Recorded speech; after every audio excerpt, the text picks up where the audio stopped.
Quando estava pensando sobre a Páscoa, eu fui para assuntos bem longe, mas eu queria que você prestasse bem atenção para você entender um pouquinho esse significado da Páscoa, o quanto tem um significado maravilhoso para nós. Por isso eu oro e peço também para os irmãos prestarem bem atenção para poder gravar essa palavra no coração e não entrar por um ouvido e sair para o outro, mas que essa palavra entre realmente no seu coração.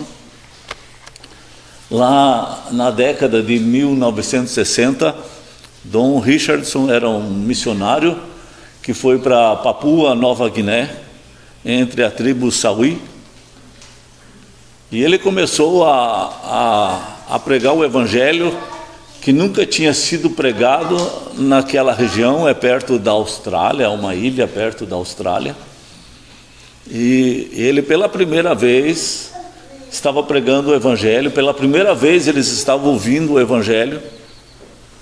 E quando ele falava de Jesus, e quando ele chegou sobre a história da traição de Judas, ele percebeu que eles se alegravam, que eles exultavam, que eles festejavam a história de Judas, e a história de Jesus eles não achavam graça alguma, porque na visão deles Jesus era somente um otário, e Judas era a pessoa mais importante nessa história. E aí ele ficou muito decepcionado. Ele não sabia o que fazer. Como é que eu vou falar da pessoa que mais eu amo, que mais eu aprecio? Eu lembro aqui quando os meninos estavam fazendo esse trabalho aqui com gesso, eles não tinham visto que eu estava por aqui, mas um dos meninos falou assim: é engraçado, eles dão tanto valor, aqui é a cruz, a um homem que se lascou, que se deu mal, foi crucificado, e eles fazem essas coisas tudo em relação a esse homem que se deu mal. Parece não ter lógica. E era assim que essa tribo estava valorizando Judas e Jesus como um bobo. E como eu vou pregar o evangelho para essa gente que não consegue compreender, que valoriza coisas que são tão diferentes, que não tem nada a ver com o meu evangelho? Aí ele foi estudando um pouco a cultura daquela tribo, e ele ouviu falar das histórias que acontecia ali, que eles cevavam os seus adversários, pessoas de outras tribos, com amizade. E se passasse 1 ano, 2 anos, 3 anos cevando com muita amizade, e depois sacrificasse aquele amigo e dividisse entre os amigos a carne daquele amigo, ele se tornava uma das pessoas mais importantes daquela tribo. Ele podia se tornar até chefe daquela tribo, se o ato dele fosse mais afiado do que os outros. Mas ele foi estudando mais, ele quis saber como é que se fazia a paz entre as tribos, como é que se fazia para não acontecer um ato desse, e eles foram explicando para ele que tinha como acontecer isso. Vinha o filho do chefe daquela tribo morar aqui, e o filho do chefe dessa tribo aqui ia morar lá na outra. Enquanto os dois vivessem, não haveria traição. Enquanto os dois meninos, os dois jovens vivessem, não haveria mais traição. E que essa troca de filhos garantiria a paz entre eles. Porque se alguém cometesse alguma traição nesse sentido, o filho desse aqui se lascaria, ou o filho daquele ia se dar mal, mas o chefe não deixaria isso acontecer. Então era paz entre as duas tribos enquanto vivesse. Aí ele pensou: está aí a minha forma de pregar o evangelho para essa gente que tanto valoriza Judas. Ele falou assim: Deus enviou o seu filho Como em João 3,16, porque Deus amou o mundo de tal maneira que deu seu Filho unigênito, para vir morar no meio de nós. João 1,14, Ele habitou entre nós, Ele viveu entre nós, para que se estabelecesse a paz entre nós e Deus. Porque por mais que eu não enxergue as trevas do meu coração e a traição do meu coração, mas Deus, que é luz, enxerga, e a luz de Deus vai dissipar as trevas, vai afastar as trevas. Por mais boas obras que você tenha, por melhor que seja a tua boa intenção, a luz de Deus vai te afastar da presença de Deus, e não tem como morar na presença de Deus com trevas. Mas se Jesus vier e morar em nosso coração, Jesus dissipa as trevas. Eu posso muito bem ser lançado para o inferno pela luz de Deus, mas Deus nunca vai lançar pela sua luz o seu Filho amado nas trevas. Então, se Jesus ele morar no teu coração, não tem como você ser lançado nas trevas. E aí ele foi trazendo e apresentando o evangelho, o plano de salvação para aquela tribo que se converteu. Jesus, ele é o representante de uma raça melhor, de uma raça superior, de uma raça do céu. Adão é um representante de uma raça caída, de uma raça inferior. Pelo pecado dele, a morte passou a todos os homens, porque todos pecaram. Ele representa essa contaminação de toda a raça humana, mas Jesus representa aquele que venceu a morte, aquele que destruiu a morte, aquele que pode dar vitória. Eu lembro assim que nós fomos numa casa, numa empresa de um homem muito incrédulo, e meu pai estava junto, e meu pai começou a falar, e ele disse assim: você acha que Jesus foi um derrotado quando foi crucificado? E aí deixou o homem pensar e falar. E no final, ele falou assim para aquele homem: Jesus, ele foi na cruz não como um derrotado, não como alguém que não podia vencer a morte. Jesus enfrentou a morte de olhos abertos, e ele deu um de direita no queixo da morte, com os olhos abertos. Jesus enfrentou a morte como um plano que ele tinha desde o princípio de enfrentar a morte e o pecado. Jesus, ele participou das nossas traições. Quando Jesus estava para ser crucificado, Pilatos não queria que Jesus fosse crucificado, porque ele viu que era uma perseguição religiosa a Jesus. E aí ele propôs de colocar entre Jesus e a multidão, colocou Barrabás, que era um enorme criminoso, e ele usou esse princípio que havia um costume deles poder escolher entre os criminosos os piores para serem crucificados, e os menos piores ainda poder ficar livre da crucificação, que era algo terrível. Mas a multidão, instigada pelos religiosos, pelos pastores da época, pelos sacerdotes, pelos fariseus, gritaram para que Jesus fosse crucificado. E a cena foi uma cena muito, muito triste. Quem imaginar essa cena, Jesus ali sendo julgado, Pilatos aqui, Barrabás aqui. E naquele momento Barrabás sai livre. Um homem altamente criminoso, terrível, sai livre, enquanto um homem totalmente justo vai ser crucificado. Aquela mesma multidão que gritou para Jesus ser crucificado, mais tarde, em Atos 2, eles se convertem na pregação de Pedro. E aí está essa troca dos traidores. Como que o mundo atuou? Como Pilatos atuou? Depois, lá em João capítulo 2, a gente vê a purificação do templo. Mas se você prestar atenção, eles estavam negociando no templo os cordeirinhos, nos dias da Páscoa. As pessoas vinham de longe e muitas delas não conseguiam trazer cordeiros para serem sacrificados e para eles poderem comer na Páscoa.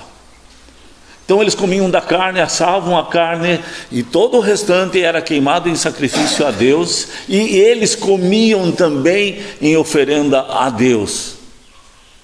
Só que como alguns não trouxeram cordeirinhos, tinha cordeirinhos no templo para vender, e muitos cordeirinhos, porque era muita gente que vinha para Jerusalém, e se tornou um alto negócio a venda de cordeiros.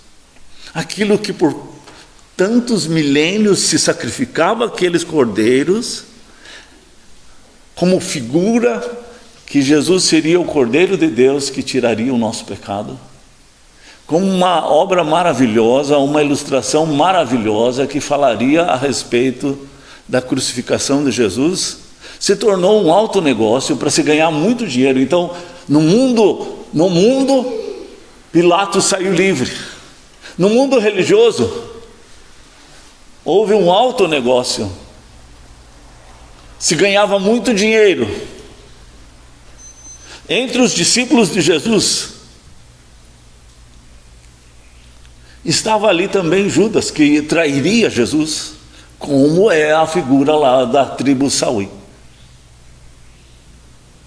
Ele era um idealista que queria a libertação do Império Romano.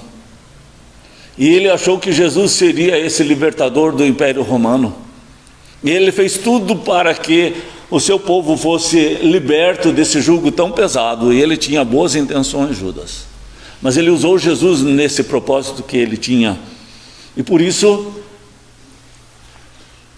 do próprio dinheiro dos sacerdotes, que provavelmente muito desse dinheiro poderia ter vindo das vendas daqueles cordeirinhos, eles usam para financiar a traição de Judas.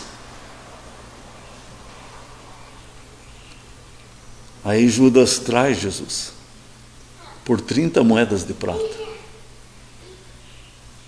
Mas entre os discípulos de Jesus tinha uma outra pessoa que também era traidor e que não sabia que era. Era Pedro, que negou Jesus 3 vezes, mas que encontrou espaço para o perdão. E é disso que eu falo a Páscoa, porque desses outros casos a Páscoa não tem sentido para eles, nem para Judas, nem para os religiosos que vendiam aqueles cordeirinhos, porque não fala sobre arrependimento e perdão, não fala que Barrabás tenha sido arrependido, mas a Bíblia fala que Pedro se arrependeu. Então Pedro tinha umas trevas dentro da sua alma, dentro do seu coração, e quando a luz de Deus, do juízo de Deus, chegasse na presença dele, ele seria atirado para longe de Deus, como Barrabás e como qualquer outro, como Judas. Mas Deus não fez isso com Pedro. Deus não lançou fora Pedro, porque Jesus foi morar no coração de Pedro e estabeleceu a paz. Justificados, pois, mediante a fé, temos paz com Deus. Ele veio morar dentro do coração de Pedro. E aí Deus não lança fora Pedro, não por causa da bondade de Pedro. Deus não lança fora Pedro para longe, por causa que o seu filho está morando dentro do coração de Pedro. Como na ilustraçãozinha do missionário Don Richardson. É exatamente a nossa garantia. Não é a tua religião, não é a tua boa intenção, não são os teus propósitos, mas se Jesus, o Filho de Deus, habita no teu coração, é fácil para as pessoas acreditarem em Deus. As pessoas têm dificuldade de acreditarem em Jesus, porque é Jesus que precisa morar no teu coração. É Jesus que foi sacrificado na cruz, no meu e no teu lugar, para dissipar o meu pecado, para que a luz de Deus não me lançasse fora no dia do juízo final, e eu pudesse morar para sempre com Deus. Aí está essa ilustração, ao vivo e a cores, o que é a Páscoa, o que Jesus fez, e o que significou aquela ilustraçãozinha do missionário naquela época. Porque ele diz assim: Deus enviou o seu Filho, porque Deus amou o mundo de tal maneira que deu o seu Filho para viver no teu coração. Em Apocalipse 3:20 ele diz: eis que estou à porta e bato. Se você ouvir, e enquanto você ouvir, e se você ouvir essa voz, abra a porta, para Jesus entrar na tua vida e transformar a tua vida.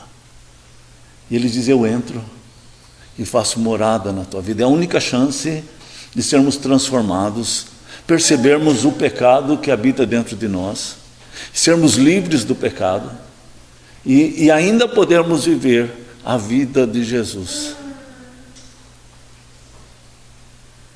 Em 1 João, ele fala assim: Deus enviou o seu Filho para vivermos por meio dele. Deus enviou o seu Filho para vivermos por meio dele. Isso é o Evangelho. Muito bem, vamos orar? Pai, eu quero agradecer por esse Evangelho da graça do Senhor, que Jesus foi punido naquela cruz no meu lugar e no lugar de qualquer pessoa que creu em Jesus e que a sua dívida foi paga lá na cruz. Eu quero louvar o nome do Senhor por essa obra maravilhosa, que ela não se torne sem sentido, sem graça, num tempo onde o amor está se esfriando, num tempo de indiferença, num tempo que as pessoas estão deixando Jesus para o lado de fora da sua vida. Eu oro, Senhor, para que a igreja do Senhor possa acordar. Eu oro, Senhor, para que a tua igreja possa se despertar nesse tempo, se voltar ao Senhor todos os dias em oração, em meditação.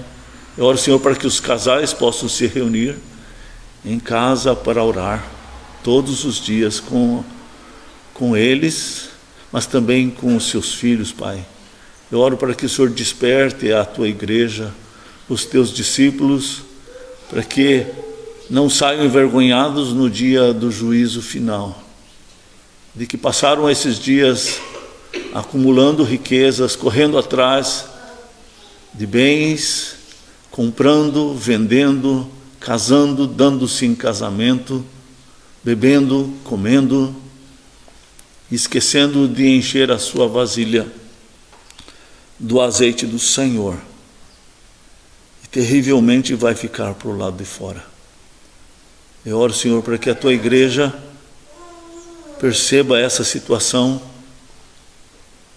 e aqueça o seu coração, encha a vasilha do seu coração do azeite do Senhor e tenha em abundância a alegria do Senhor, o fervor do Senhor, o nojo pelo pecado, a intrepidez para falar de Jesus, a paixão pela alma perdida. Ó Deus, enche o nosso coração da tua palavra, enche o nosso coração do teu Santo Espírito, Pai. Fala conosco. Eu oro em nome de Jesus. Amém.